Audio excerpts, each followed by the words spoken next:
Varahi silks వారి grand festive celebrations పొందండి 10,000 రూపాయలు ఆపై కొనుగోలుపై బంగారు నాణెం ఉచితంగా. నమస్కారం గురుగారు. నమస్తే అమ్మా. అఖండ లక్ష్మీ ప్రాప్తిరస్తు. మామూలుగా మనకి ఈసారి భోగి, సంక్రాంతి, కనుమ ఎప్పుడు స్టార్ట్ అయింది అనేది అందరిలో కూడా ఒక మీమాంస అయితే నెలకొందని చెప్పుకోవచ్చు. 13, 14, 15 అని కొంతమంది అంటుంటే, అలాగే 14, 15, 16 అని కూడా కొంతమంది అంటున్నారు.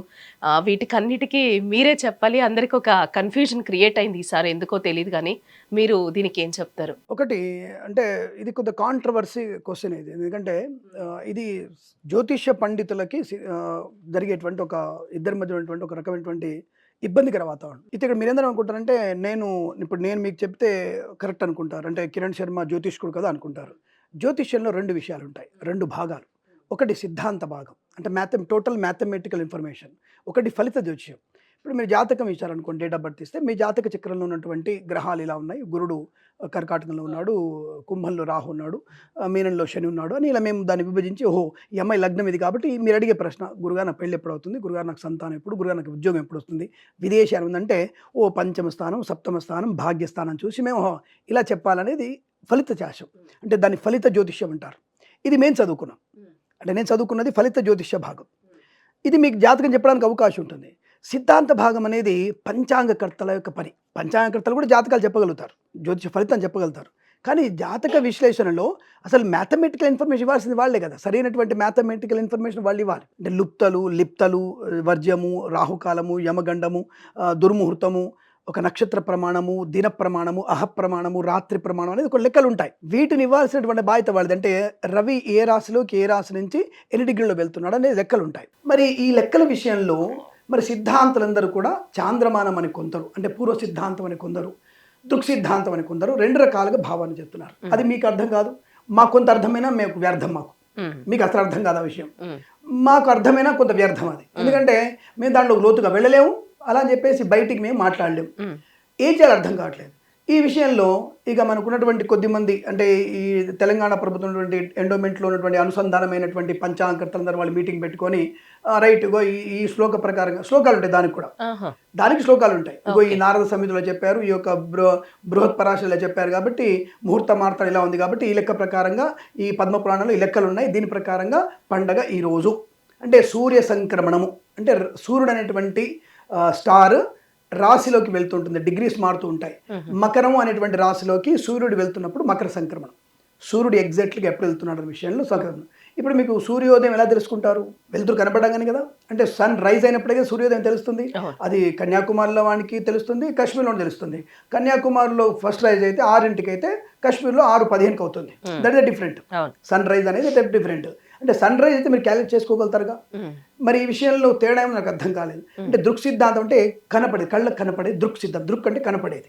పూర్వ సిద్ధాంతం అంటే లేదు తప్పు, మీకు ఇది చాంద్రమానంతో లెక్క పెట్టుకోవాలి. పూర్వ సిద్ధాంతం అంతా కూడా చంద్రుని యొక్క ఘడియలు, సూర్యుని ఘడి అని చెప్పేసి వాళ్ళు ఒక లెక్కలు చెప్తుంటారు. వాళ్ళు సంస్కృత సూత్రాన్ని చెప్తారు, దృక్ సిద్ధాంతంలో సూత్రాన్ని చెప్తారు, సంస్కృత సూత్రాన్ని. నేనేమంటాను, ఎవరిది వాళ్ళే గొప్ప. వీళ్ళిద్దరు కలవరు, మళ్ళీ ఒక దగ్గర ఉండరు, ఒక దగ్గర ఉండి కలిసి చెప్పుకోరు ఇద్దరు కూడా.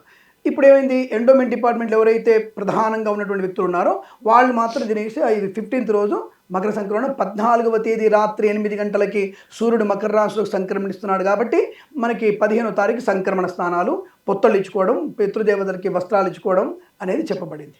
దీన్ని తెలంగాణ గవర్నమెంట్ ప్రింట్ చేసేసింది. 15th రోజు మకర సంక్రాంతి, 14 రోజు భోగి, 16th రోజు కనుమ అని డిక్లేర్ చేశారు.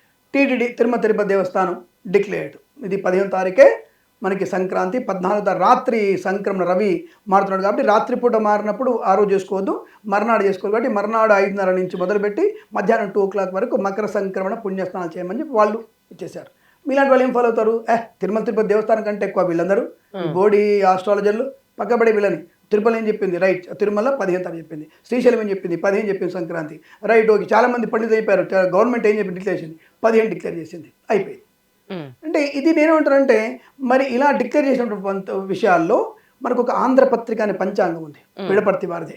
ఈ పిడపర్తి వారిలో సోదరులే ఒక డిఫరెంట్, కాకినాడ రాజమండ్రి వాళ్ళు ఆంధ్రపత్రికగా ఉన్నటువంటి ఒక పంచాంగాన్ని భారతీయ అంటే మొత్తం భారతీయులు కలిసి మీటింగ్ పెట్టుకొని నెహ్రూ కాలంలోనే నెహ్రూ గారు ఉన్నప్పుడే ఈ తలకాయ నొప్పి అని చెప్పేసి దాన్ని ఎఫ్మెరీస్ ప్రకారంగా అంటే లహరి ఎఫ్మెరీస్ ప్రకారంగా అయనాంశ ప్రకారంగా ఇగో ఈ పంచాంగాన్ని ఫాలో అవ్వమని చెప్పేసి డిక్లేర్ చేశారు.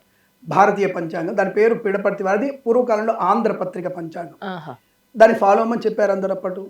సరే, కొంతమంది దృక్సిద్ధాంతకర్తలు, కొంతమంది పేర్లు చెప్పక్కర్లే, మీకు నేను వీడియోలు కూడా చూపించాను, పంచాంగాలు చూపించగలుగుతాను. కానీ వీళ్ళందరూ కూడా లేదు 14వ తేదీ అంటే మనకి 14వ తేదీ మధ్యాహ్నం 3:07 నుంచి రవి అనేటువంటి గ్రహం మకరంలోకి ప్రవేశిస్తుంది. మకర సంక్రమణం సూర్యాస్తమయానికి ముందే జరుగుతుంది కాబట్టి 14వ తేదీ సంక్రాంతి అని చెప్తున్నారు. దాంట్లో కుప్పవారు ఉన్నారు, తర్వాత బిజుమళ్ళ సిద్ధాంతి గారు ఉన్నారు, గార్గే గారు ఉన్నారు. వీళ్ళందరూ కూడా సిద్ధాంతులు, మంచి బ్రహ్మాండ సిద్ధాంతులే. నేనేమంటానంటే సరే మేము సగం తెలిసి మిడిమిడి జ్ఞానంతో సిద్ధాంత భాగంలో మిడిమిడి జ్ఞానం, ఫలితజాశంలో మేము బ్రహ్మాండంగా ఉన్నాం. నేను కరెక్ట్ ఉంటాను, ఫలితజాశంలో నేను ఖచ్చితంగా చెప్తాను. నేను ఇలా టైం జరుగుతుంది 90% ఇది జరుగుతుందని చెప్పగలుగుతాను. సిద్ధాంత భాగంలో నేను 50%. కాబట్టి నేను అంటాను, మీ ఇద్దరు కూడా పూర్వ సిద్ధాంతమో దృక్సిద్ధాంతమో ఇద్దరు కలిసి సంస్కృత పండితులని, జ్యోతిష్యం తెలియని సంస్కృత పండితులు కావాలి. జ్యోతిష్యం అనే విషయం తెలియనటువంటి సంస్కృత పండితుల్ని కూర్చోబెట్టి ఈ శ్లోకార్థం ఏంటి అనేది వారి ద్వారా తెలుసుకునేటువంటి ప్రయత్నం చేస్తే రెండు ప్రభుత్వాలు, తెలంగాణ ప్రభుత్వం అలాగే ఆంధ్రప్రదేశ్ ప్రభుత్వం తెలిస్తే అప్పుడు దీని సమస్య పరిష్కారం అవుతుంది. రేపు వచ్చేటువంటి క్షయనామ సంవత్సరంలో చాలా ఇబ్బందులు వస్తున్నాయి మనకి. రేపు వచ్చేటువంటి క్షయనామ సంవత్సరంలో చాలా ఇబ్బందులు వస్తున్నాయి. అధిక మాసాలు, చికాకులు, పండగలు, గందరగోళం అయ్యేటువంటి పరిస్థితి ఏర్పడుతోంది. ఇలా అంటే మనకి ఉన్నటువంటి దరిద్రం ఏంటంటే ఎవరికి వారే యమునా తీరే. కొంతమంది అంటారు ఇది మనకి వారే ఇగో డిగ్రీలో సూర్యుడు 365.27 రోజులు తిరుగుతారని చెప్పిన వ్యక్తులే ఇది లెక్కల ద్వారా దొరకదు. ఇది అంతరిక్షాన్ని మనం పూర్తిగా పరిశీలించలేము, గ్రహాల గమనాన్ని కాదు, లెక్కల ద్వారా తెలుస్తుంది అంటారు. వారు లెక్కలు వేస్తారు, వీరు లెక్కలు వేస్తారు. ఇది అయిపోయింది. ఒక దగ్గర మాత్రం ఇద్దరు కలుస్తారు. పూర్వ సిద్ధాంతం అని వాళ్ళు, దృక్సిద్ధాంతం ఇద్దరు ఒక దగ్గర కలుస్తారు. ఎక్కడ కలుస్తారంటే గ్రహణం విషయంలో ఇద్దరు కలుస్తారు. ఎవరిది కరెక్ట్ ఉంటుంది? దృక్సిద్ధాంతం వాళ్ళు చెప్పేదానికి పూర్వ సిద్ధాంతం వాళ్ళు యాడ్ అవుతారు. గ్రహణం మధ్యాహ్నం మార్చి 3వ తారీఖు గ్రహణం మధ్యాహ్నం మనకి టైంలో సూర్యాస్తమయంలో వస్తుంది. ఈ టైం వరకు ఉంటుంది. ఇక్కడ ఈక్వల్ అవుతారు. జస్ట్ 5-10 మినిట్స్ ఇద్దరు తేడా తీసుకొని ఇద్దరు ఈక్వల్ టైంకి వస్తారు. మిగతా విషయాల్లో ఈయన వర్జం పొద్దున 9 గంట, ఆయన 10ంటికి అంటాడు. ఆయన 10ంటి గంట రాత్రి అంటాడు. ఈయన ఉదయం అంటే సాయంత్రం అంటాడు. నక్షత్ర ప్రమాణం మధ్యాహ్నం 11 వరకు ఉంటుంది, ఈయన నుండి 3 వరకు అంటాడు, ఈయన 2 వరకు అంటాడు. అంటే ఎవరిది నమ్మాలి? ఇప్పుడు మిమ్మల్ని ఎవరు అడుగుతారు? ఇప్పుడు సిద్ధాంతాలను అడిగారు. పోయి కిరణ్ శర్మ మాస్టర్ అవుతారు కదా, ఫోన్ కొడదాం, శర్మ గారు మా అబ్బాయి పుట్టినండి పునర్వసు నక్షత్రం. నేను చూసి అమ్మ పునర్ నక్షత్రం 3 వరకు ఉందమ్మా. లేదండి గడల పంచాంగంలో మాకు 5 వరకు పుష్యమే ఉందండి, పునర్వసు ఉందండి, పుష్యం రాలేదండి. నేనేం చెప్పాలి వాళ్ళకి? పోనీ కొంతమంది వచ్చేసి మీలాంటి కంప్యూటర్ జాతకం చూసి వాళ్ళ గురించి అని మాట్లాడతారు. కంప్యూటర్ అనేది algorithm, there is a mathematical information.